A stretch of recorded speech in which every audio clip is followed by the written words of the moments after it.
वह बिल्कुल अपने घुटनों पर मुंह टिकाए बैठा था। ऐसे लग रहा था जैसे उसके चारों ओर मौत जैसा सन्नाटा छा गया हो।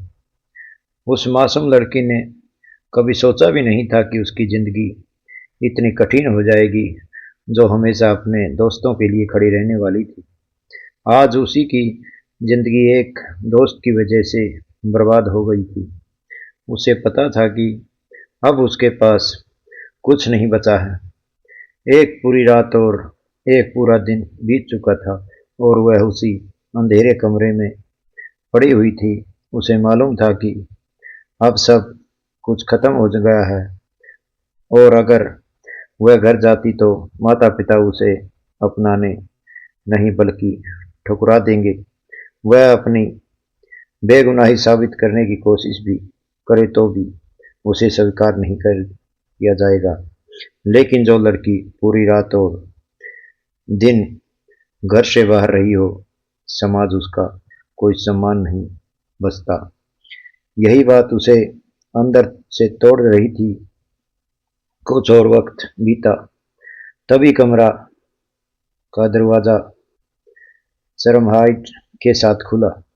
उसने तुरंत अपने पल भर में बल्ब जलाया और पूरा कमरा रोशनी से भर गया। उसने सिर अभी तक नहीं उठाया था, लेकिन उसे अपने पास कदमों की आहट सुनाई दी। वह जानती थी कि इस समय कौन आया है, और वह इंसान जिसे वह कभी देखना नहीं चाहती थी। कभी कमरे में एक भारी गहरी आवाज गूंजी, यह अंजाम है राजन मेहरा से बदतमीजी करने का। अब तो तुम कहीं छोड़ने वाला नहीं, न जिंदा गिनने में जाएगी मुर्दों में। उसकी यह आवाज सुनकर अनीता के कानों जैसे पिघला हुआ शीशा उतर गया। उसका दिल कसक उठा, पर वह मजबूर होकर उस नीच व्यक्ति की बातें सुनने के लिए तैयार थी। उसने अपनी आंखें कसकर बंद कर ली। उसे पता था कि सामने खड़ा वही निर्दयी इंसान है जिसने उसकी पूरी दुनिया उजाड़ दी। अचानक राजत ने उसके खूबसूरत घने बालों को अपनी मुट्ठी में पकड़कर झटका और उसका सिर घुटनों में उठाया। उसकी पहली नजर चमचमाते जूतों पर पड़ी और फिर ऊपर जाते हुए उसके राजत मेहरा का चेहरा देखा, जहां एक तजिया मुस्कान थी जो सुनीता को जहर जैसी लगी। उसका खूबसूरत चेहरा अब उसे घृणित लग रहा था। सुनीता की आंखों में उसके लिए नफरत और गुस्सा उबलने लगा। बिना कुछ सोचे राजत ने उस मासूम लड़की के गले पर जोरदार तमाचा मारा। सुनीता उसकी ताकत सह न सकी और जमीन पर गिर पड़ी। वह घुटनों के बल झुककर उसके सामने आ गया। उसके हाथ को झटकते ही पकड़कर ऊपर उठाया। उसके सफेद दूध जैसे चेहरे पर उसकी उंगलियों के निशान साफ नजर आ रहे थे, और वह इंसान होता तो शायद पिघल जाता, लेकिन वह राजत मेहरा था जिसके सीने में दिल नहीं पत्थर था, जिस पर किसी की भावना का असर नहीं होता था।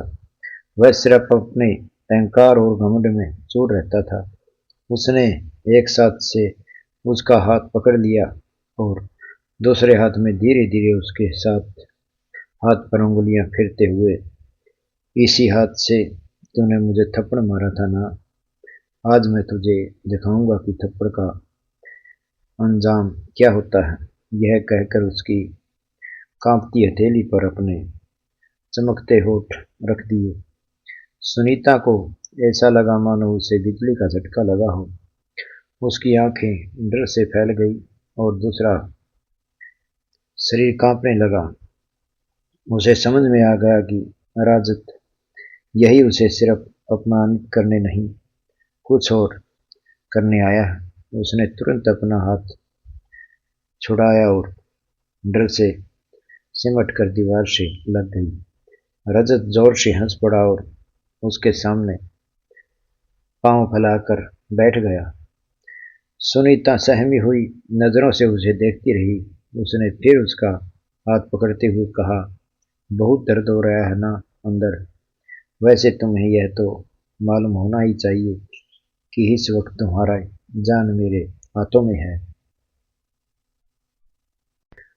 तुम सोचती हो कि तुम बच जाओगी? क्यों बेकार में हाथ पैर चला रही हो? चलो एक बात बताओ जो तुम्हारे लिए फायदेमंद होगी। यह भ्रम निकाल दो कि मैं किसी आम इंसान की तरह तुम्हारे पास आऊंगा। तुम्हारी जैसी लड़की की तो औकात भी नहीं कि रजत मेहरा उसके पास जाए। जब तक मैं खुद तुम्हें छू न लूं, देख न लूं, मुझे सुकून नहीं मिलेगा। यह कहते हुए उसने उसका हाथ जोर से मरोड़ा। सुनीता दर्द से चीख उठी। उसकी आंखों में लगातार आंसू बहने लगे। पहली बार में उसे अपने किए पर पछतावा हुआ। उसने कांपती आवाज में कहा, भगवान के लिए माफ कर दो रजत। गलती मेरी थी, मैं मानती हूँ। मैं तुमसे माफी मांगती हूँ। अगर कहो तो यूनिवर्सिटी के सामने, सबके सामने तुम्हें माफी मांग लूंगी, लेकिन मुझे छोड़ दो। उसने अपनी आंखों के आंसू हथेलियों से पोंछते हुए उसे मनाने की कोशिश की, पर रजत हंस पड़ा और बोला, करना ही पड़ेगा तुम्हें, नहीं तो मेरे उस बूढ़े बाप और छोटे भाई का क्या होगा? समझ आ गई ना? उसकी बात सुनकर सुनीता की आंखें दर्द से बंद हो गई। रजत ठंडी हंसी हंसते हुए बोला, तेरा परिवार तेरे बारे में बहुत बुरा बोल रहा है, खासकर तेरा भाई, वही जिसने पुलिस को बताया था कि तुम अगवा नहीं हुई बल्कि अपने किसी आशिक के साथ भाग गई हो। हाँ, यही सुना है मैंने। यह सुनकर सुनीता का दिल टूट गया।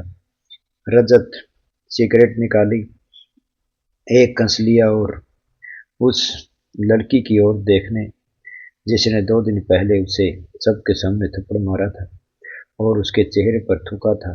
सिर्फ एक गलतफहमी के कारण उसने उसे अपमानित किया था और अब वह यह अपमान भूल नहीं सकता।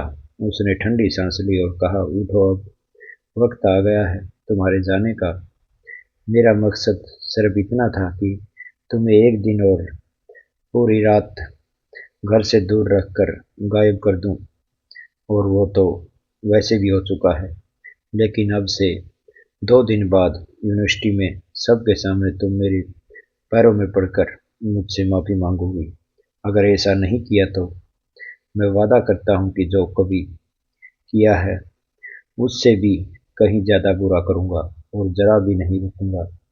इतना कहकर उसने सुनीता का बाजू कसकर पकड़ा और उसे खींचते हुए बाहर ले गया। पोर्च में खड़ी कार के पास पहुंचकर उसने उसे जोर से कार में धकेल दिया और अपने खास ड्राइवर से बोला, जा इसे इसके घर के पास छोड़ दे। अगर रास्ते में ज्यादा बकवास करे तो मुझे बताने की जरूरत नहीं, आगे तुम खुद समझदार है। उस वक्त रजत मेहरा की आंखें गुस्से से लाल हो गई। अपनी बात खत्म करके वह वहीं रुक गया और फिर अपने बड़े से बंगले के अंदर चला गया। सुनीता ने आंसुओं से भरी आंखों से उसकी ओर देखा और फिर अपने आंसू पोंछे और चुपचाप कार में बैठ गई। उसने 2 दिन से कुछ खाया नहीं था, न ही पानी पिया था। भूख और प्यास उसका शरीर कमजोर पड़ रहा था, लेकिन उसने खुद को संभालते रखा। उसने तुरंत अपना दुपट्टा उतार कर अपने ऊपर लपेट लिया। अब उसे अपने परिवार और पूरी दुनिया का सामना करना था। सबके सामने अपनी बेगुनाही साबित करनी थी। उसे मालूम था कि अब उस पर कई उंगलियां उठेगी, लोग उसे गलत ठहराएंगे, मगर उसे यकीन था कि उसका पिता उसे कभी अकेला नहीं छोड़ेगा। वह भले ही एक आदमी है, लेकिन सुनीता के लिए उसका पिता ही उसकी पूरी दुनिया था। कार तेजी से सड़क पर दौड़ रही थी। सुनीता खिड़की के बाहर देखती हुई आंखों से आंसू पोंछते हुए भगवान से प्रार्थना कर रही थी कि जब वह अपने परिवार से मिले तो उसे ठुकराए नहीं, भले गले लगाकर उसके टूटे हुए दिल को जोड़ दे, उसके जख्मों पर मरहम लगाएं। कुछ देर बाद कार झटके से रुकी और मोहल्ले के पास जाकर थम गई। ड्राइवर ने सहानुभूति भरी नजरों से उसकी ओर देखा और बहुत कोमल स्वर में बोला, बहन जी जाइए, मेरा दिल आपके आंसू देखकर खुद रो रहा है। आपको देखकर मुझे अपनी बहन याद आ रही है। मैं खुदा से दुआ करूंगा कि आगे का रास्ता आपका आसान हो जाए, लेकिन एक सलाह दूं, इन अमीर लोगों के चक्कर में कभी मत पड़ना। ये इंसान नहीं, पत्थर दिल जल्लाद होते हैं। गरीबों के लिए इनके दिल में जरा सी भी हमदर्दी नहीं होती। इतना कहकर उसने धीरे से कार का दरवाजा खोला ताकि सुनीता उतर सके। सुनीता ने आंसुओं से भरी आंखों में उसकी ओर देखा और सिर हिलाकर कार से उतर गई। अब इस दुनिया में उसके लिए कोई हमदर्द नहीं बचा था जो उसकी शर्मिंदगी से उसे बचा सके। उसके कदम लड़खड़ा रहे थे। जैसे ही वह नीचे उतरी, मोहल्ले के कई लोगों ने उसे पहचान लिया। उसने चेहरे पर दुपट्टा डाल रखा था। वह गरीब परिवार की लड़की थी, पर स्कॉलरशिप पर एक अच्छी यूनिवर्सिटी में पढ़ती थी। लेकिन एक छोटी सी गलती ने उसका जिंदगी तबाह कर दी थी। भारी कदमों से वह अपने घर के दरवाजे तक पहुंची। उसका दिल जोरों से धड़क रहा था। ऐसे लग रहा था कि उसकी जिंदगी अब पूरी तरह खत्म हो चुकी है। उसने गहरी सांस ली, आंखों के आंसू पहुंचे और दरवाजे पर दस्तक दी। पहली दस्तक में दरवाजा खुला और सामने उसकी भाभी पूजा खड़ी थी। सुनीता को देखते ही आंखों में आंसू आ गए और अगले ही पल वह पूजा की बाहों में बेहोश होकर गिर पड़ी। उसकी सबसे प्यारी भाभी पूजा उसे गले लगाकर हिचकियां लेते हुए रो पड़ी। पूजा ने उसे सहलाते हुए कहा, अंदर आजा सुनीता। दरवाजे पर यूं खड़ी रहकर तमाशा मत बना। यह कहकर वह घबराई हुई उसे जल्दी से अंदर ले गई, क्योंकि बाहर गली के लोग जुटने लगे थे। अचानक जब कोई लड़की गायब होती है, फिर पुलिस दरवाजे पर आती है, तो मोहल्ले में बदनामी की बातें फैल जाती है।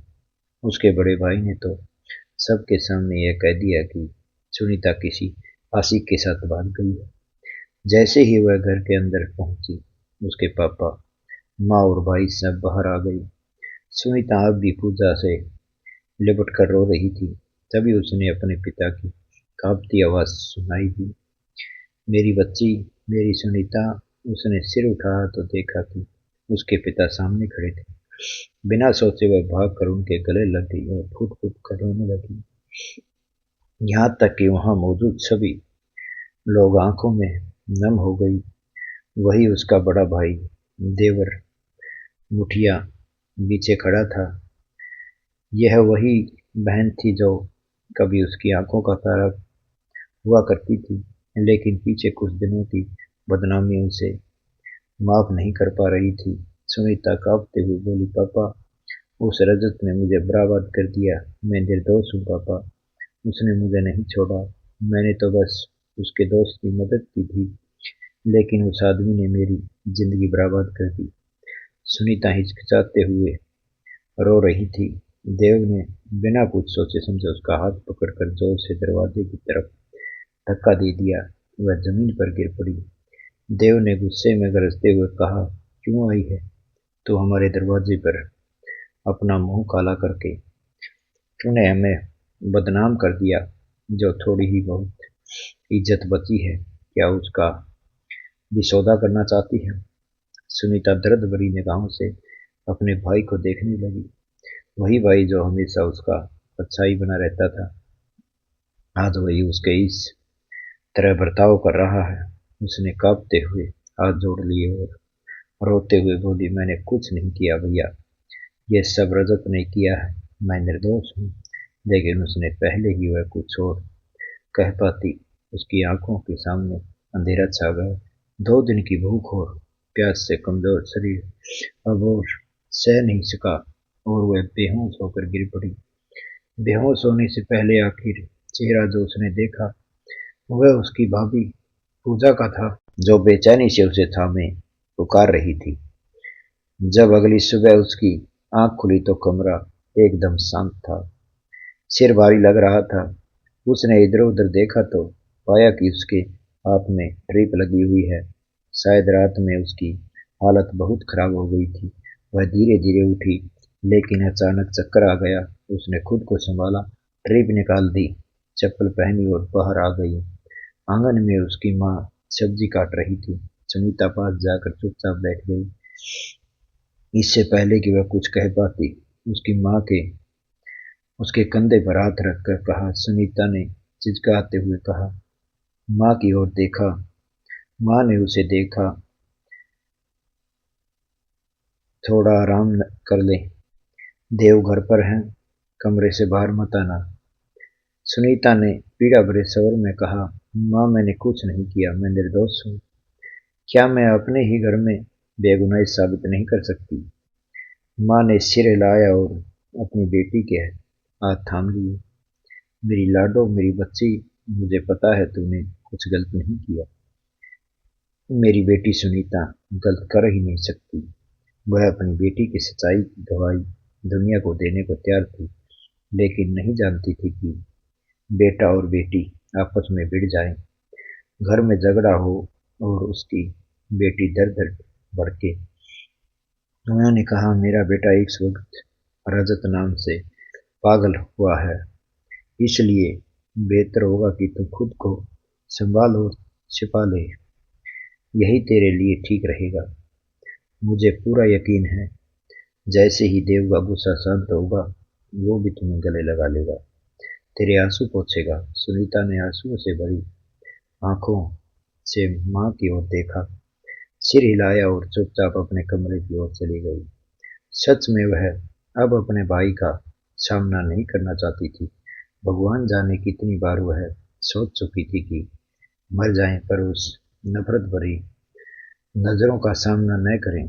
जैसे ही वह कमरे में पहुंची, अचानक दरवाजे पर दस्तक हुई। उसने दरवाजा खोला कि और देखा, सामने उसके पिता खड़े थे, हाथ में नाश्ता किए ट्रे लिए। उसने देखते ही सुनीता के चेहरे पर हल्की मुस्कान आ गई। वह धीरे धीरे चलते हुए उसके पास आए, बिस्तर के पास बैठ गए और उसका सिर सहलाते हुए बहुत प्यार से बोले, मुझे पता है मेरी बेटी ने कुछ गलत नहीं किया, वो निर्दोष है और इसकी सच्चाई की गवाही मैं खुद दूंगा। मेरी बेटी इतनी पवित्र और नेक दिल है, इसका मुझे भली भांति ज्ञान है। अगर कोई मुझे जलते चूल्हे पर बैठाकर भी कहे तो मेरी बेटी गलत है, तो मैं भी कभी नहीं मानूंगा। उनके यह शब्द सुनकर सुनीता के दिल पर जैसे ठंडा मरहम लग गया। उसकी आंखों से आंसू बह निकले। वह अपने पिता के सीने से लिपट कर और उसके सिर पर हाथ फेरते हुए, बेटी यूं नहीं रोती। अगर मेरी बेटी रोएगी तो मैं कमजोर पड़ जाऊंगा। मुझे पता है कि तुम अंदर से बहुत टूटी हुई है। यह दुनिया बहुत निर्दयी है, यहाँ के लोग क्रूर है, हर कोई खुद को भगवान समझने लगा है। लेकिन तू हिम्मत मत हार, भगवान है ना, वो सब देखता है और सबको उनके कर्मों की सजा देना है। वह उसे इतने स्नेह से समझा रही थी कि सुनीता सब दर्द भूलकर सिर्फ अपने पिता को देख रही थी। वह खुद अपने से उसे नाश्ता कराने लगी। सुनीता हल्की मुस्कान के साथ अपने पिता के हाथों से निवाला खा रही थी। लेकिन रमेश जी के दो बच्चे थे, देव और सुनीता। उन्होंने हमेशा अपनी बेटी को ज्यादा स्नेह दिया था, उसे अपनी जान से भी ज्यादा संभाल कर रखा था। उनका मानना था कि बेटा दुनिया की हर ताकत सह सकता है, मगर बेटी उनकी गुड़िया और कठिनाइयों को नहीं झेल सकती। वह तो मोम की गुड़िया है, जो सिर्फ उनके प्यार और सुरक्षा की छाया में ही सुरक्षित रह सकती है। इसलिए उन्होंने अपनी बेटी की हर गलती को माफ किया, हर दुख को भुलाकर उसे गले लगाया। मगर उसे यह भी नहीं पता था कि देव इतनी आसानी से सुनीता को माफ नहीं करेगा। वह उसे सजा देगा और उसे यह समझना पड़ेगा कि तुम गलत कर रहा है। जब तूने हमेशा अपनी बहन को हथेली पर रखकर पाला है, तो अब जब उस पर बुरा वक्त आया तो मैं उसके साथ खड़ा रहूंगा। उन्होंने मन ही मन ठान लिया, अगर परिवार में अपने ही लोग एक दूसरे के खिलाफ हो जाए तो कोई भी बच्चा कभी आगे नहीं बढ़ सकता। रमेश जी किसी भी कीमत पर अपनी बेटी की पहचान खोना नहीं चाहते थे। वह उसे टूटा हुआ नहीं देख पा रहे थे। उन्होंने खुद से वादा किया कि किसी भी कीमत पर अपनी बेटी को फिर से पूरे आत्मसम्मान के साथ खड़ा करेंगे।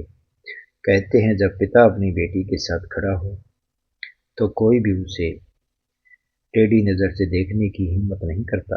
पूरा दिन सामान्य औपचारिकता में बीत गया। सुनीता अपने कमरे में बंद थी। उसकी माँ समय पर उसके लिए खाना लेकर आती। वह पूजा का बहुत इंतजार कर रही थी। पूजा उसकी भाभी थी, पर उससे ज्यादा उसकी सबसे अच्छी दोस्त थी। इसी वजह से वह बार बार माँ ने पूजा के बारे में पूछती रही, लेकिन उसकी माँ हर बार बात टाल देती थी। कहती थी वह अभी व्यस्त है, जैसे ही खाना होगा तेरे पास आ जाएगी। लेकिन सुनीता कोई बच्ची नहीं थी। वह अच्छी तरह समझ रही थी कि उसकी भाभी उससे मिलने क्यों नहीं आ रही। जरूर उसके भाई से मना कर दिया होगा। अगर दिन सुबह जब वह उठी तो कमरे दरवाजे पर दस्तक हुई। उसके सिर उठाकर देखा, पूजा दरवाजे पर खड़ी थी। उसकी आंखों में आंसू थे। सुनीता ने जब जाने का लगी तो जैसे वह कुछ छुपा रही है। पूजा दरवाजे पर खड़ी होकर देवी आवाज में बोली, तेरे भाई ने बुलाया है, बाहर चलो और बात सुन ले। एक पल के लिए सुनीता को लगा कि उसका दिल कांप गया। हथेलियां पसीने से भर गई। उसने घबरा कर पूछा, भाभी, भाई क्यों बुला रहा है? सब ठीक तो है ना? पूजा ने हल्के से सिर हिलाया और बस इतना कहा कि पहले बात सुन ले, फिर जो ठीक लगे वो सोच लेना। इतना कहकर वह रुकी नहीं और कमरे से बाहर चली गई। सुनीता कुछ पलों के लिए बिल्कुल सुन बैठी थी। उसे कुछ समझ नहीं आ रहा था कि क्या कहें, क्या करें। क्या भाई उसने घर से निकाल देगा? क्या कोई और झूठ इल्जाम लगेगा? जैसे ही यह ख्याल उसके मन में आया, उसकी आंखों में आंसू भर आए। और जो भाई उसे हमेशा प्यारी बहना, गुड़िया और लड्डू कहकर पुकारता था, वही आज उसका सबसे बड़ा दुश्मन बन गया था। कुछ देर वह कमरे में बैठी रही, फिर कुछ सोचकर उठी और कमरे से बाहर आई। बाहर बरामदे में देव सिंह सिर झुकाए बैठा था। सुनीता के पिता भी वहीं मौजूद थे और उसकी माँ की खाट भी बैठी थी।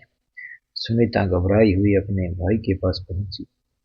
देव ने उसकी आहट सुनी और सिर उठाया।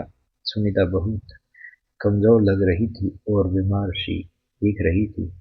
एक पल के लिए देव की आंखों में नमी आई, पर अगले ही पल उनमें वही पुरानी नफरत लौट आई।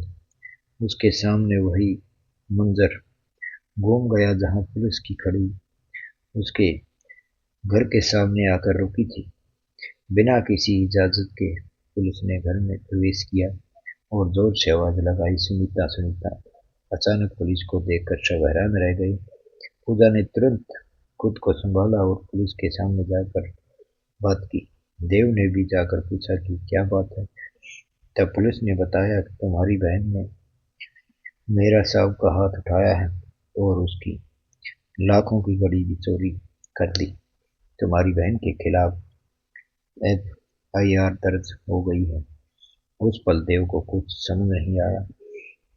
उसने पूरी तरह से खुद को इस मामले से अनजान बताया। वैसे भी सुनीता सुबह निकली थी और अब तक घर नहीं लौटी थी। तभी लोग उसकी चिंता में परेशान थे और अब अचानक पुलिस के आने से मुसीबत और बढ़ गई थी। देव बहुत खोज की, लेकिन सुनीता का कोई सुराग नहीं मिला। पुलिस ने कहा, अगर तुमने अपनी बहन के बारे में कुछ नहीं बताया तो हमें घर की तलाशी लेनी पड़ेगी। देव ने कहा, जरूर तलाशी लीजिए, लेकिन सुनीता घर पर नहीं है। पुलिस ने तलाशी ली पर कुछ नहीं मिला। आस पड़ोस के लोग यह सब अपनी आंखों से देख रहे थे। देव बहुत शर्मिंदा महसूस कर रहा था। लेकिन अगले ही दिन पुलिस फिर से आई और इस बार देव टूट चुका था। उसने मजबूरी से पुलिस से कहा कि उसकी बहन किसी के साथ भाग गई है। यह कहते हुए उसकी जुबान जैसे पत्थर की हो गई हो, लेकिन वह बहुत लाचार था। अगर उसने यह बात न कही होती तो पुलिस रमेश जी को पकड़कर ले जाती, इसलिए उसने मजबूरी में झूठ बोल दिया। अब देव ने सुनीता की ओर देखा और धीरे से बोला, अगर तुम इस घर में रहना चाहती है, हमारे साथ तो अपने रिश्ते सुधारना चाहती है, तो अपने ऊपर लगे इस इल्जाम को मिटा दे। रजत मेहरा ने एक शर्त रखी है कि सुनीता को विश्वविद्यालय में सबके सामने जाकर माफी मांगनी होगी। देव ने कठोर आवाज में कहा, मैं नहीं चाहता कि किसी बड़े आदमी से उलझन हो। मेरी भी एक फैमिली है, मेरी पत्नी है और जल्द ही मेरा बच्चा इस दुनिया में आने वाला है। मैं नहीं चाहता कि मेरा बच्चा जन्म लेने से पहले ही अनाथ हो जाए, इसलिए बेहतर यही होगा कि तुम कल विश्वविद्यालय जाकर रजत मेहरा से माफी मांगो। यह तुम्हारे और हमारे परिवार के लिए बहुत अच्छा होगा। सुनीता ने पीड़ा से अपने भाई की ओर देखा, वही भाई जो हमेशा उसे अधिकारियों के बारे में समझाता था, वही आज उसे झुकने के लिए मजबूर कर रहा था। उसका मन हुआ कि वह उसे साफ साफ सुना दे, लेकिन उसने अपनी माँ की ओर देखा जो पीछे हाथ जोड़े बैठी थी। फिर पिता की ओर देखा जिनका सिर झुका हुआ था। वह जानती थी कि इस घर में देव ही सबका मालिक है, वही खर्च उठाता है और उसके निर्णय के आगे कोई नहीं कुछ कह पाता। वह कांपता आवाज में बोला, ठीक है, मैं कल रजत से माफी मांग लूंगी और इस बात को खत्म कर दूंगी। यह कहकर वह झुकी हुई कंधों के हाथ कमरे में चली गई। आज उसे अपने बचपन के वो सुनहरे पल याद आ रहे थे, जब उसका भाई उसके साथ हंसता था, खेलता था। वही भाई आज उसके खिलाफ था। यह सोचकर उसका दिल टूट गया। उसे रजत मेहरा के प्रति गहरी नफरत महसूस हो गई। पूरे दिन वह इसी सोच में डूबी रही, कल उसे कितनी बेइज्जती झेलनी पड़ेगी। उसने खुद को हर स्थिति के लिए तैयार किया। वह जानती थी कि कल का दिन आसान नहीं होगा। बहुत से सवाल उठेंगे, बहुत से ताने सुनने पड़ेंगे, लेकिन वह लाचार थी। वह एक गरीब और मासूम लड़की थी, जिसके लिए रजत और सम्मान ही सब कुछ था। उसने गहरी सांस ली, खुद को हालात के हवाले कर दिया और मन में तय कर लिया कि वह विश्वविद्यालय जाएगी। उसने एक सादा कपड़ा निकाला और बाथरूम में चली गई। कुछ पल के लिए उसके मन में यह विचार आया कि काश वह अपनी जान ले ले ताकि यह सब खत्म हो जाए, लेकिन उसमें इतनी हिम्मत नहीं थी। उसने मुंह धोया, खुद को संभाला और बाहर आई तो देखा कि उसके पिता सामने खड़े थे। उसने गहरी सांस ली, चेहरे पर बनावटी मुस्कान लाकर अपने पिता से लिपट गई। रमेश जी ने खुद सब्र से कहा, मुझे माफ कर दे सुनीता, मैं तेरे लिए कुछ भी नहीं कर पा रहा। मैंने तेरे भाई से बहुत कोशिश की बात करने की, लेकिन वह मान नहीं रहा। वह कहता है कि अगर तूने माफी नहीं मांगी तो वो आदमी हमारे लिए हालात और मुश्किल बना देगा। सुनीता ने धीरे से पिता का चेहरा अपने हाथों में लिया और बोली, आप चिंता मत कीजिए पापा, सब ठीक हो जाएगा। आपकी सेहत खराब न हो, बस यही मेरी दुआ है। और वैसे भी एक सारी कह देने से कोई छोटा नहीं होता। अगर एक माफी से सब ठीक हो सकता है तो मैं कह दूंगी, इसमें कोई बड़ी बात नहीं। मेरी इज्जत इससे कम नहीं होगी। रमेश जी के सिर हिलाया। उन्हें अपनी बेटी पर गर्व था, लेकिन उनके मन में बेचैनी थी। अगली सुबह सुनीता ने जल्दी से तैयार होकर अपना बैग उठाया और विश्वविद्यालय के लिए निकल पड़ी। घर से बाहर कदम रखते ही उसे लगा जैसे कई निगाहें उसकी पीछा कर रही है, पर उसने सबको नजरअंदाज किया और एक रिक्शा रोका। लंबा सफर तय करने के बाद रिक्शा विश्वविद्यालय के सामने आकर रुका। उसने किराया दिया और सामने देखा। यही वह जगह थी जहां से उसने निराश की शुरुआत की थी, और अब वही उसका अंत उसका इंतजाम कर रहा है। उसने गहरी सांस ली, चेहरे पर एक बनावटी मुस्कान डाली और विश्वविद्यालय के अंदर चली गई। उसके कदम भारी थे, पर वह जानती थी कि यह करना उसके लिए जरूरी है। उसकी आंखों में आंसू रह आ रहे थे। रजत मेहरा के थप्पड़ के निशान आज भी उसके चेहरे पर साफ दिख रहे थे, जिन्हें अपने मेकअप से छिपा कर ही बहुत कोशिश की थी, लेकिन असफल रही। वह कैंटीन के उस पार पहुंची जहां रजत मेरा अपने दोस्तों के साथ बैठा था। उसे देखकर रजत के चेहरे पर एक गहरी मुस्कान फैल गई। उसने कुर्सी की पीठ पर हाथ फैलाकर टिकाया और सुना सुनीता की ओर देखने लगा। सुनीता धीमे कदमों से उसकी ओर बढ़ी। जैसे ही वह रजत के पास पहुंची, उसने देखा कि उसके सभी दोस्त धीरे धीरे उससे मुंह मोड़ रहे थे। सुनीता को समझ नहीं आया कि रजत का नया खेल या कुछ और। उसने चारों ओर देखा, हर नजर उस पर टिकी हुई थी, लेकिन जब उसने रजत को थप्पड़ मारा, तब बहुत से लोगों ने यह दृश्य देखा था। और अब वही लड़की जब खुद झुकी हुई उसके सामने खड़ी थी, तो सबकी आंखें हैरानी से फैली हुई थी। वह जा चुकी थी। उसने भगवान का नाम लिया और बिना कुछ सोचे समझे रजत मेहरा के सामने खड़ी हो गई। रजत के चेहरे पर एक निर्दयी मुस्कान थी। सुनीता के हाथ कांप रहे थे, होठ हिल रहे थे, पर आवाज नहीं निकल रही थी। उसे लगा जैसे समय थम गया हो, दुनिया धुंधली पड़ गई हो। उसे फिर वही व्यक्ति साफ दिखाई रहा था, जो उसके पास बैठा मुस्कान कर रहा था। उसकी आंखों में आंसू थे, आवाज कांप रही थी, लेकिन उसने हिम्मत जुटाई और कांपते हुए शब्दों में कहा, मुझे पता है, मैंने तुमसे बहुत गलत किया। तुम पर झूठा इल्जाम लगाया, तुम्हारे खिलाफ आवाज उठाई, ताकि वो मेरा मामला नहीं था। मुझे तुम्हारे खिलाफ बोलना नहीं चाहिए था। तुम जो भी करते हो, गलत या सही, वह मेरा विषय नहीं था। इसलिए मैं सबके सामने तुमसे माफी मांगती हूँ। रजत मेहरा, अगर हो सके तो मुझे माफ कर दो। वो गलती नासमझी में हुई थी, और अब मैं अपने मन किसी अपराध का बोझ नहीं रखना चाहती। मैं तुमसे माफी मांगकर इस अध्याय को खत्म करना चाहती हूँ, क्योंकि मुझे अपने परिवार की शांति प्यारी है। सुनीता की बात सुनकर रजत के होठों पर एक टेढ़ी मुस्कान उभर आई। उसकी आंखों में घमंड की चमक थी, जैसे वो जताना चाहता था कि सब कुछ उसके वश में है, वो जो चाहे कर सकता है। और सच यही था, पैसे वालों के लिए कुछ भी कठिन नहीं होता, और गरीब लोग हमेशा उनके अत्याचारों का शिकार बनते हैं। उसने सुनीता की ओर देखा और कहा, माफ तो कर दिया, लेकिन याद रखना, अगर दोबारा किसी से इस तरह की हरकत करने की हिम्मत की तो सजा ऐसी दूंगा जिसकी हद नहीं होगी। सुनीता ने हल्का सिर हिलाया। उसकी पलकों से दो आंसू टपके और गालों पर लुढ़क गए। उसने गहरी सांस ली, खुद को संभाला और वहां से उठकर क्लासरूम की ओर दौड़ पड़ी।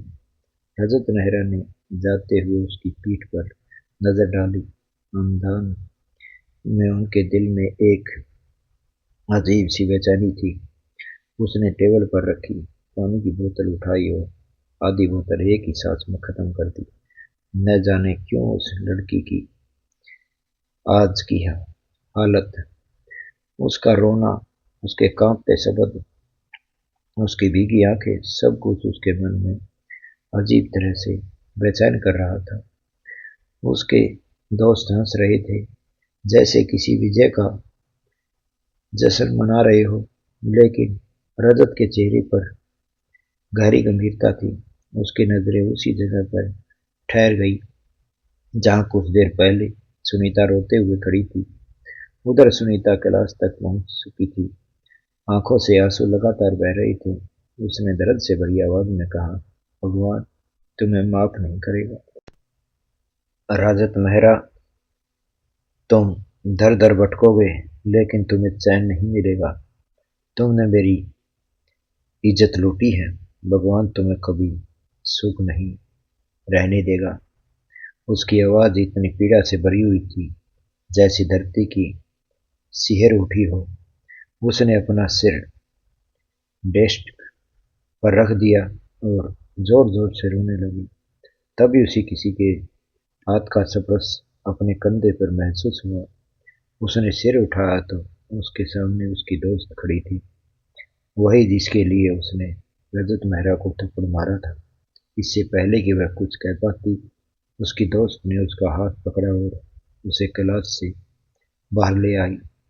सुनीता, मुझे पता है तूने जो किया वो मेरी दोस्त के लिए किया, लेकिन अब यूं रोकर खुद को कमजोर मत बना। क्यों खुद को तड़पा रही है? तूने उसे माफीनामा देकर गलती की। वो आदमी एक नंबर का बदतमीज और अध्यास है। सुनीता ने कहा, तू नहीं समझोगी निशा, मैंने उसके लिए नहीं, अपने परिवार के लिए भी माफी मांगी है। उसने आंसू पोंछे और घर लौट आई, क्योंकि अब उसका मन यूनिवर्सिटी जाने का नहीं था। उधर रजत अपने दोस्तों के साथ बैठा था, लेकिन उसका मन कहीं और था। दोस्तों की बातें उसे सुनाई दे रही थी। उसका ध्यान बस उसी जगह पर अटका था जहां कुछ देर पहले सुनीता खड़ी थी। कुछ देर बाद वह अचानक उठ खड़ा हुआ और बिना कुछ कहे कैंटीन से बाहर चला गया। ज्यादा देर नहीं लगी, वह यूनिवर्सिटी से भी निकल गया। समय धीरे धीरे बीतने लगा। उस घटना को एक हफ्ता बीत चुका था। आज वह शिक्षक के रूप में यूनिवर्सिटी आया था, लेकिन उसके कदम अनजाने में सुनीता के विभाग की ओर बढ़ गए। उसे खुद नहीं पता क्यों, बस पीछे 7 दिनों के वो लड़की उसके मन से निकल नहीं रही थी। हर पल उसे उसकी याद सताने लगी थी। उसकी आखिरी पुकार, उसके चेहरे पर फैली बेबसी, आंखों से बहते आंसू, यह सब रागत मेहरा की समझ से परे थे कि आखिर वह क्यों बार बार सुनीता के बारे में सोच रहा था। वह उसकी क्लास तक गया, लेकिन सुनीता वह नहीं थी। उसने चारों ओर नजरें दौड़ाई, पर वह कहीं नहीं दिखाई थी। उसने सोचा, अगर क्लास में नहीं तो शायद लाइब्रेरी में होगी। यह सोचकर उसके कदम लाइब्रेरी की ओर बढ़े, लेकिन वहां पहुंचने पर भी सुनीता का कोई पता नहीं चला। न जाने क्यों राजत मेहरा ने भीतर बेचैनी बढ़ने लगी। उसे कुछ भी अच्छा नहीं लग रहा था। अब उसने ठान लिया कि वह कैंटीन भी देख लेगा। उसने पूरी यूनिवर्सिटी छान मारी, पर वह लड़की कहीं नहीं मिली। कुछ देर सोचने के बाद वह दोबारा सुनीता के विभाग की ओर बढ़ा। अब वह क्लास रिप्रेजेंटेटिव से पूछा कि क्या वह लड़की आई है या नहीं। जब उसने उससे जानकारी ली तो पता चला कि सुनीता पिछले पूरे हफ्ते से यूनिवर्सिटी नहीं आई थी। न जाने क्यों यह सुनकर रजत के दिल को गहरा धक्का लगा। वह अपनी क्लास से सीधे कैंटीन पहुंचा। उसके दोस्त उसके एक हफ्ते से गायब रहने का कारण पूछ रहे थे, लेकिन उसने किसी को कोई जवाब नहीं दिया, बस खामोश बैठ रहा। आज उसका इरादा सुनीता से मिलने का था, लेकिन जब वह उसकी आंखों के सामने नहीं आई तो उसका मन और बेचैन हो गया। सोचने लगी कि कितनी बदनामी झेली है उसने इस लड़की की वजह से, कितनी हंसी उड़ाई गई उसकी। पर फिर भी जब वह दिन उसे माफी मांगते हुए रोते हुए कहा था, तभी शायद रजत के दिल में कुछ बदल गया। शायद वही पल था जब रजत मेहरा का दिल सुनीता के लिए धड़क रहा था। सुनीता की आंखों की मासूम चमक, उसकी आंखों से भीगी पलकों ने रजत के दिल पर असर कर दिया था। यही वजह थी कि वह पूरे हफ्ते खुद से भागता रहा, लेकिन जब उसने अपने दिल की हालत समझी तो वह दोबारा यूनिवर्सिटी पहुंचा। पर वहां उसे पता चला कि सुनीता पिछले हफ्ते से नहीं आई। यह जानकर वह अंदर से हिल गया। उसने तय किया कि वह उसके घर जाएगा। वह अपनी बड़ी मर्सिडीज में बैठा और गरीबों के मोहल्ले में पहुंच गया। वहां के लोग उसकी कार को देखकर हैरानी से उसे घूरने लगे, पर उसने किसी की परवाह नहीं की और सीधे सुनीता के दरवाजे तक पहुंचा। लेकिन जैसे ही उसने दरवाजे पर नजर डाली, वहां ताला लटका देख वह चौंक गया। आखिर यह लड़की कहाँ चली गई, वह समझ नहीं पा रहा था। उसने गाड़ी मोड़ी और घर लौट आया, पर दिल में अजीब सी घबराहट थी। आंखों में धुंध सी छा गई थी। कुछ देर बाद उसने गाड़ी पोर्चर में रोकी और अपने बड़े बंगले में दाखिल हुआ। उसका मन अब बस कमरे में जाकर थोड़ा आराम करने का था। लेकिन तभी पीछे से उसकी माँ की आवाज आई। उसने पलट कर देखा। मिसेज मेहरा सामने खड़ी थी। उन्होंने हैरानी से पूछा, क्या हुआ रजत, आज यूनिवर्सिटी नहीं गए? रजत ने बस कुछ पल उन्हें देखा, फिर बिना कुछ बोले अंदर चला गया। उसका किसी से बात करने का मन नहीं था। वक्त धीरे धीरे गुजर रहा था, लेकिन सुनीता का कुछ पता नहीं चल रहा था। वह पूरी तरह बेचैन हो चुका था। आखिर यह लड़की अचानक कहाँ गायब हो गई? उसने सुनीता के सभी रिश्तेदारों का पता निकलवाया, लेकिन वहां कोई भी सुराग नहीं मिला। उसने यूनिवर्सिटी के प्रिंसिपल से संपर्क किया, उनसे माध्यम से फोन भी करवाया गया, पर किसी की ओर से कोई जवाब नहीं मिला। सुनीता का फोन भी किसी ने नहीं उठाया। अब यह सब राजत मेहरा को बर्दाश्त के बाहर लगने लगा। क्या वह जमीन में समा गई या आसमान से निकल लिया? आखिर वह गई कहाँ? इस घटना को पूरे 1 महीना बीत चुका था। रजत अपने कमरे में बिल्कुल खामोश बैठा था। उस एक घटना ने उसकी पूरी जिंदगी बदल दी थी। उसके माँ बाप दोनों उसके हालात देखकर परेशान थे। वह अब न पढ़ाई के मन में लगाता था, न जिम जाता था, न ठीक से खाना खाता था। वह बस एक पागल की तरह हर जगह सुनीता को ढूंढता रहता था। अब सुनीता उनके लिए धड़कन और जैसी बन गई थी। अगर वह नहीं मिलती तो जैसे उसकी सांसें रुक जाती। उसे खुद समझ नहीं आ पा रहा था कि आखिर उसके साथ क्या हो गया है। वह बस चाहता था कि किसी तरह उसे ढूंढ निकाले, चाहे प्यार से या तकलीफ देकर, पर उसे पा लें। पर क्यों? यह बात वह खुद भी नहीं समझ पा रहा था। तभी दरवाजे पर दस्तक हुई। उसने सिर उठाया तो देखा उसके सामने उसके पिता खड़े थे। रजत मेहरा वहां खड़े थे। पेंट कोट में वो बेहद आकर्षक लग रहे थे।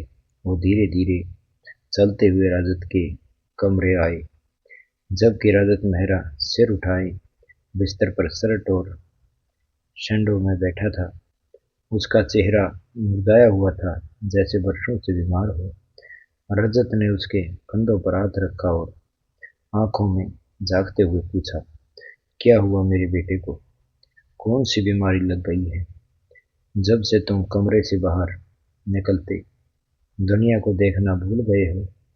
तुम्हारी माँ कहती थी कि तुमने यूनिवर्सिटी और जिम जाना भी बंद कर दिया। ये कैसा मजाक है रजत? मैं कुछ दिन बाहर गया क्या? मुझे पता ही नहीं चला कि मेरा बेटा इतना कमजोर हो गया है। कुछ क्षणों तक रजत चुप रहा और वह अपने पिता रजत मेहरा के बहुत करीब था। दिल की हर बात, हर दुख, हर समस्या वह सिर्फ उन्हीं से करता था। उसके लिए रजत सिर्फ पिता ही नहीं बल्कि सबसे अच्छे दोस्त थे। उसने धीरे धीरे आंखें उठाई और भारी आवाज में कहा, पापा मैं उसे चाहता हूँ, किसी भी कीमत पर चाहता हूँ। वो मेरी आंखों के सामने होनी चाहिए, इस कमरे में होनी चाहिए। मैं उसके आंसू पोंछना चाहता हूँ, उसे बताना चाहता हूँ कि वो गलत नहीं थी। उसे समझाना चाहता हूँ कि उसे चाहता हूँ और फिर मैं चाहता हूँ वो मेरे सामने रहे ताकि मैं उसे तंग न कर सकूं, बहुत तंग करूं, इतना कि वो मुझसे नाराज होकर फिर से मुझे थप्पड़ मारे। यही मेरी ख्वाहिश है पापा। मैं उस लड़की को किसी भी कीमत पर चाहता हूँ। उसकी आंखें भीग गई, आवाज कांपने लगी, मानो अब वह फूट फूट कर रो पड़ेगा।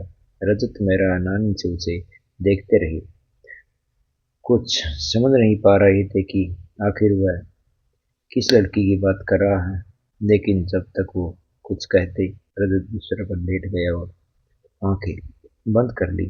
रजत मेहरा उसके कमजोर पड़े शरीर को देख रहे थे, जो कभी मजबूत मांसपेशियों से भरा अब ढीला और थका हुआ लग रहा था। उन्हें अपने बेटे पर तरस आने लगा। उन्होंने कुछ देर सोचा और फिर चुपचाप कमरे से बाहर चले गए। उनका बेटा उनके लिए बहुत कीमती था। वो उसे इस हालत में नहीं देख पा रहा था। जैसे ही वो बाहर निकले, रजत ने आंखें खोली और बुदबुदाया, मैं तुम्हें सबसे चुरा लूंगा सुनीता, तुम्हें अपने दिल के एक कोने में रखूंगा। चाहे तुम दुनिया के किसी भी कोने में हो, मैं तुम्हें ढूंढ निकालूंगा, तुम्हें अपने बना लूंगा।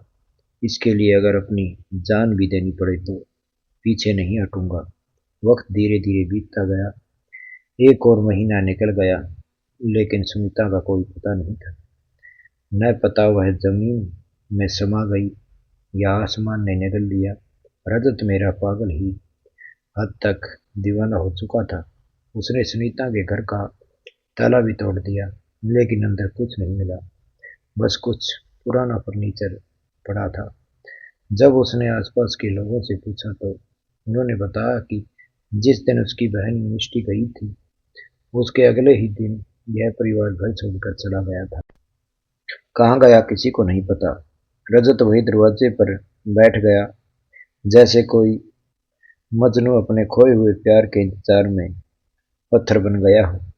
उसकी यह हालत रजत मेहरा तक पहुंची और कहा भी जाता है, जब बेटा शेर होता है तो बाप डेढ़ शेर होता है। उस दिन भी रजत हमेशा की तरह सुनीता के दरवाजे पर कुछ देर बैठा हुआ, फिर वापस अपने घर लौटा। लेकिन जैसे ही वह अगले बंगले में दाखिल हुआ, उसे कुछ अजीब सी आवाजें आई। ड्राइंग रूम में किसी की बातें हो रही थी। न जाने क्यों यह आवाज उसे बहुत जानी पहचानी लगी। एक पल के लिए ठिठक गया, यह कैसी आवाज है, मैं इसे पहचान क्यों नहीं पा रहा। उसके दिल में एक अजीब सी बेचैनी थी। उसके कदम खुद ब खुद ड्राइंग रूम की ओर बढ़े और जैसे ही उसने अंदर देखा, उसका पूरा शरीर जैसे जम गया। उसकी आंखों की पुतलियां स्थिर हो गई, क्योंकि सामने कोई और नहीं बल्कि सुनीता बैठी थी, पीले कपड़ों में सिर झुकाए। वह धीमी आवाज में रतन मेहरा से बात कर रही थी। सामने देव और रमेश जी बैठे थे और दूसरे सोफे पर पूजा और सुनीता की माँ भी बैठी थी। रजत की पूरी तरह सुन हो गया। जब उसकी आवाज सुनकर सबकी नजरें उसकी ओर बैठी, वह धीरे धीरे चलता हुआ सुनीता के सामने आकर खड़ा हो गया। वह बिना पलक झपकाए उसे देखता रहा, जैसे यह कोई सपना हो जिसे पलक समझते ही खो देने का डर हो। वह धीरे धीरे घुटनों के बल बैठ गया और कांपते हुए उसके हाथों को अपने हाथों में ले लिया। उसे ऐसा महसूस हुआ जैसे सच में सुनीता उसके सामने खड़ी थी, और फिर जो हुआ उसकी किसी ने कल्पना तक नहीं की। रजत मेहरा ने भी कभी नहीं सोचा था कि उनका बेटा इस हालत में पहुंच जाएगा। वहां मौजूद सब लोग हैरानी से देखते रह गए। उनके आश्चर्य की कोई सीमा नहीं रही। हमेशा से घमंडी और अहंकारी रहते रजत मेहरा का यह रूप देखकर कोई भी विश्वास नहीं कर सकता था कि वही ऐसा काम कर सकता है। उसने जैसे ही उस लड़की को घुटनों पे बल बैठकर रोते देखा, बिना कुछ सोचे समझे दोनों हाथ जोड़कर सुनीता के सामने झुक गया और बोला, मुझे माफ कर दो, तुम्हारी गैर मौजूदगी में ने मुझे बर्बाद कर दिया है। देखो मेरा क्या हाल हो गया है। उसकी आवाज भीगी हुई थी, जैसे अभी फूट फूट कर रो पड़ेगी। सुनीता ने उसे अपने पैरों के पास बैठा देखा तो अचानक खड़ी हो गई। रजत यहाँ कभी नहीं आता था, लेकिन इस बार खुद रजत मेहरा उसके घर तक आया था। न जाने कैसे उसे सुनीता के नए घर का पता निकलवाया हो। फिर उसके परिवार से विनती की कि बस एक बार हमारे घर चलो, देखो सिल्वर की क्या हालत हो गई है। वह तुम्हें याद करते करते पागल हो गया है। शुरुआत में सुनीता का परिवार इस बात पर विश्वास नहीं कर पाता, लेकिन जब रजत मेहरा ने करके विनती की तो मान गए। लेकिन अब जब सुनीता ने रजत को इस हालत में देखा, वह सतम रह गई। असल में वे लोग अगले ही दिन यह शहर छोड़कर दूसरे शहर जाने की तैयारी में थे। वही लड़की जिसके लिए सुनीता ने सिल्वर मेडल जीता था, उसी रजत मेहरा ने उसके ऊपर हाथ उठा दिया था और उसी वजह से सुनीता का जीवन बर्बाद हो गया था। उसका परिवार अब इस शहर में बस गया था। रमेश जी को एक अच्छी नौकरी मिल गई थी और देव भी बिजनेस चल निकल था। सबको पता था कि सुनीता की जिंदगी बिखर चुकी है। सिल्वर मेडल की वजह से उसकी बदनामी इतनी फैल चुकी थी कि अगर वह कुछ और दिन वही रहती तो और भी अपमान झेलना पड़ता। लेकिन रजत मेहरा की हैसियत और प्रभाव देखकर वह समझ गए कि मामला गंभीर है। शुरू में उन्हें पता था कि उनका बेटा बस ज्यादा भावुक हो गया है, कुछ दिनों में ठीक हो जाएगा। मगर जब हालत में कोई सुधार नहीं हुआ तो तब उन्होंने खुद यह कदम उठाया।